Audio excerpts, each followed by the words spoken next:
Hi friends, welcome to my Rakshita channel. இன்னைக்கு நம்ம இந்த வீடியோல என்ன பார்க்க போறோம்னா ஒரு சீக்கிரமா செய்யக்கூடிய தூதுவளை சூப் தான் பார்க்க போறோம். வாங்க அதுக்கு தேவையான பொருட்கள் என்னென்னன்னு பார்க்கலாம். தூதுவளை கீரை நான் இந்த அளவுக்கு எடுத்துர்க்கேன். அதோட ஒரு கொத்து கறிவேப்பிலை எடுத்துர்க்கேன். ஒரு சின்ன சைஸ் பச்சை மிளகாய் எடுத்துர்க்கேன். சின்ன துண்டு இஞ்சி எடுத்துர்க்கேன். ஒரு சின்ன வெங்காயத்துல பாதி வெங்காயம் கட் பண்ணி வச்சிருக்கேன். அதே மாதிரி ஒரு சின்ன தக்காளியில பாதி தக்காளி கட் பண்ணி வச்சிருக்கேன். 1/4 ஸ்பூன் சோம்பு எடுத்துர்க்கேன். 1/4 ஸ்பூன் சீரகம் எடுத்துர்க்கேன். 1 ஸ்பூன் மிளகு எடுத்துர்க்கேன். ஒரு 7 பல் பூண்டு எடுத்துர்க்கேன். இதில் வந்து ஒரு சின்ன துண்டு பட்டை, 2 கிராம்பு, ஒரு ஏலக்காய் எடுத்துர்க்கேன்.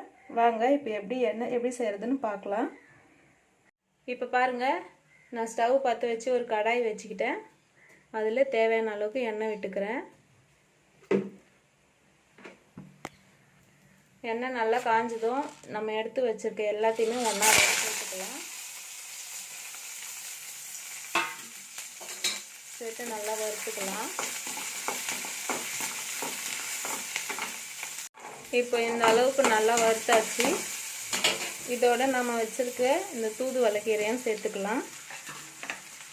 சேர்த்து நல்லா வதக்கிக்கலாம்.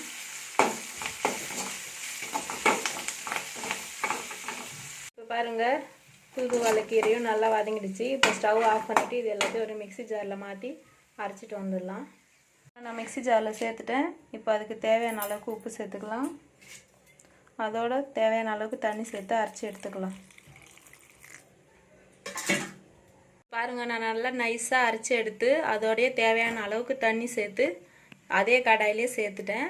இப்போ இது நல்லா கொதிக்கணும். ஒரு 2 கொதி வந்ததுக்கப்புறம் கொஞ்சமாக கொத்தமல்லி இலை தூவி இறக்கிக்கலாம். இதில் நம்மளுக்கு தேவைன்னா கொஞ்சமாக கரம் மசாலா கூட சேர்த்துக்கலாம். டேஸ்ட் நல்லாயிருக்கும். இப்போ பாருங்கள், நல்லா கொதிச்சிக்கிட்டு இருக்கு. இது ஒரு 5 நிமிஷம் கொதிச்சதுக்கப்புறம் கொத்தமல்லி இலை தூவி நம்ம இறக்கிடலாம். பாருங்கள், 5 நிமிஷம் நல்லா கொதிச்சிடுச்சு. இப்போது ஸ்டவ் ஆஃப் பண்ணிவிட்டு நம்ம எடுத்து வச்சுருக்க கொத்தமல்லி இலையை தூவி சர்வ் பண்ண வேண்டியது தான். பாருங்கள், சூப்பரான சுவையான டேஸ்டான சளிக்கு ஏற்ற ஒரு தூதுவளை சூப் ரெடி ஆயிடுச்சு. நீங்களும் ட்ரை பண்ணி பாருங்கள். உடம்புக்கு ரொம்ப நல்லதுங்க. உங்களுக்கு இந்த வீடியோ பிடிச்சிருந்தா லைக் பண்ணுங்கள், ஷேர் பண்ணுங்கள், கமெண்ட் பண்ணுங்கள். மறக்காமல் சப்ஸ்கிரைப் பண்ணுங்கள். Thank you friends. பாய்.